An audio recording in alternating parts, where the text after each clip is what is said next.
Mujtaba's war machine forces Trump to rethink his strategy as the Pentagon's new plan for U.S. forces emerges. Iran hit U.S. bases. Now what? America could be preparing to move some forces out of the region. Pentagon weighs a historic Gulf shift as Iran exposes the vulnerability of major U.S. military bases. U.S. bases under fire. Could Iran's growing military pressure force America to rethink its presence in the Middle East? From the Gulf to the Red Sea, could Trump move U.S. forces farther from Iran's reach to protect American troops? Trump's sudden Middle East retreat? The IRGC mocks his repeated U-turns as Washington rethinks its military posture. Well, the current U.S. President, Donald Trump, has specific characteristics, including being very short-sighted, meaning he exhibits childlike behavior. I believe that the media should also not pay so much attention to the words of the current President of the United States, because he speaks nonsense. Not only were they unsuccessful, but after those two goals failed, their war became devoid of strategy, meaning they had no other plan. We must achieve a state of deterrence so that if anyone attacks Iran, retreats, and then, after being hit and failing, returns to reorganize only to come back 6 months later, this is not a good outcome for us. The Pentagon is assessing whether some U.S. forces should be withdrawn after Iranian attacks damaged several American military bases across the region. Washington is reviewing whether damaged facilities should be rebuilt, scaled back, or potentially abandoned, according to reports, as officials reconsider the cost of maintaining exposed positions. Such a move could mark a major shift in the U.S. military posture that has supported American power and influence across the Gulf for decades.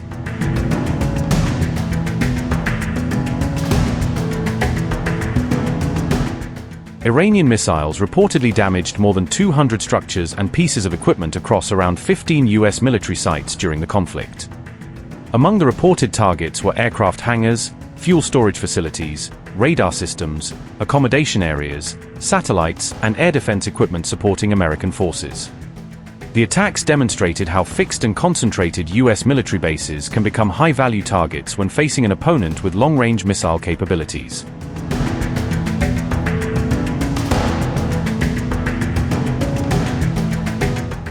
Washington could shift some forces farther west, potentially creating a more distributed military network stretching along parts of the Red Sea coast.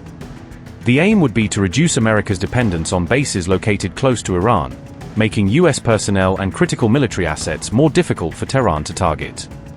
But moving American forces farther west would not place them completely beyond the reach of Iran's long-range missiles, leaving the vulnerability problem only partly solved.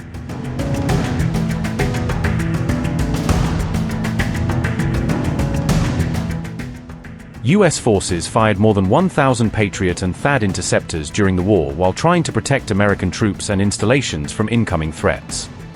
That enormous expenditure has raised questions over how long Washington can sustain such intensive air defense operations without rapidly exhausting expensive missile stocks. More than 40,000 U.S. personnel normally operate across nearly 20 military locations stretching from Jordan to Oman, creating a vast regional footprint that is difficult to shield completely. Any major repositioning could therefore affect America's ability to deter Iran and respond quickly to threats around the strategically vital Strait of Hormuz.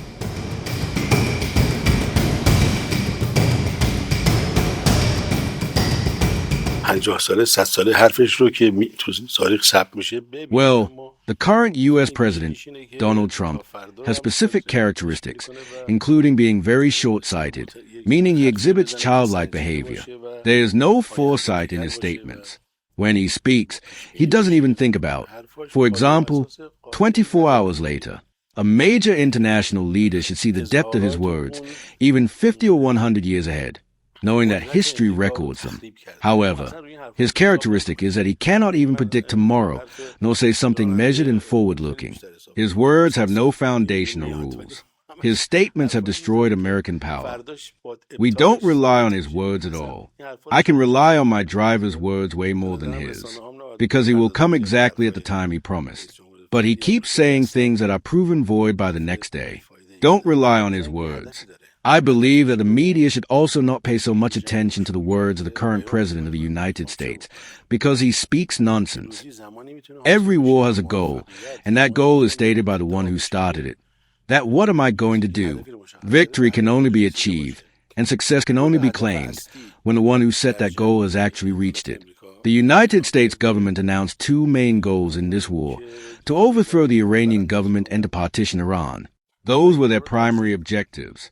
They failed right from the start. They had a very short-sighted vision based on the characteristics I mentioned earlier. They thought that within 3 or 4 days, for instance, they could overthrow the Iranian government or partition Iran. Clearly, it was a highly illusory notion. Not only were they unsuccessful, but after those two goals failed, their war became devoid of strategy, meaning they had no other plan. From the beginning, they drew a plan to overthrow and partition. They had no other plan. When those two goals failed, a strategiless war began, where every few days, in meetings held at the White House and within their defense system, they would exchange some words, make a new decision, and announce it. They announced at least 12 decisions. For example, they said, "We will take Karg Island," and began very intense bombing, hundreds of bombs, very heavy bombardments on a small island, but they couldn't even land a single person there. They said, "We will occupy Iran's islands." They couldn't. "We want to advance into Iranian soil." They couldn't. "We will open the Strait of Hormuz. We will conduct a liberation operation." They brought their carriers with great noise and fanfare, and the U.S. president issued a statement. They could do nothing. Now, where is it? The Strait of Hormuz is still there. Let's see if the U.S. can bring one person into the Strait of Hormuz and shows us. Given there are so many media outlets in the world, let's see if they can show one American soldier in the Strait of Hormuz. Meaning, out of the 12 goals they announced, the list of which is clear, where they said something new every 5 or 6 days, they failed in all of them. They couldn't establish themselves. Therefore, they cannot talk about success at all. America absolutely cannot say a word about any success. One of their goals, for example, was to crush Iran's nuclear energy infrastructure, but they couldn't. The Strait of Hormuz will never lose its importance. This is a production site for oil and gas, meaning the Gulf itself is a production site for oil and gas. Whatever happens here, regardless of where they want to take it, oil, it is produced here, meaning it is under control. This is a production site. Oil wells cannot be moved elsewhere. At most, they load it onto ships or use pipelines to take it somewhere else. Well, that pipeline is again under control, meaning it is susceptible to damage. It is not as if they can just solve this issue. First of all, from an industrial and civil engineering perspective, it takes years for such a task to be completed. Furthermore, many products are not even transferable. If gas is to be transferred, it changes phase, and then, to maintain the composition, they would need to perform heavy and expensive operations at the destination point to return the gas to its original form. It is not as if they can just go directly from here to there. This place will never lose its significance. If they want to find alternative routes to transport oil and such, it takes many years and incurs very heavy costs. The work is expensive, and ultimately, it still does not diminish the importance of this location. We must achieve a state of deterrence so that if anyone attacks Iran, retreats, and then, after being hit and failing, returns to reorganize only to come back 6 months later. This is not a good outcome for us. Our security must be maintained. Whether this is secured through diplomacy or through war, we must ensure it. The principle is that diplomacy and war themselves are not the essence. They are tools, and both are methods. Our deterrence should be reinstated. How does that happen? It must be clear that violating Iran comes with a cost. The United States paid this cost through diplomacy, meaning if they comply with the demands that General Rizai mentioned, pay damages through diplomacy, and accept the price they must pay, then it is not as if they can return and try again. This can revive our deterrence. If they do not do this, then they must certainly be dealt with. It must reach a point where the cost is so heavy for them that no one dares to attack Iran again. If we do not reach deterrence, it will be a great loss for us in trying to end the war, whether by diplomacy or by war. For us, the tools are not the essence.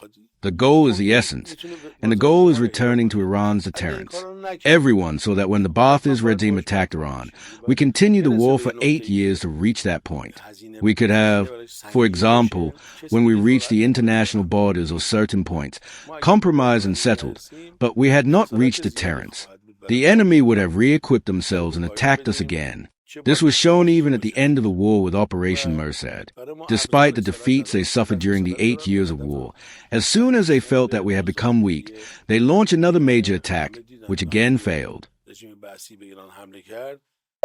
Upgrade your news experience with the all-new HT app. Download now.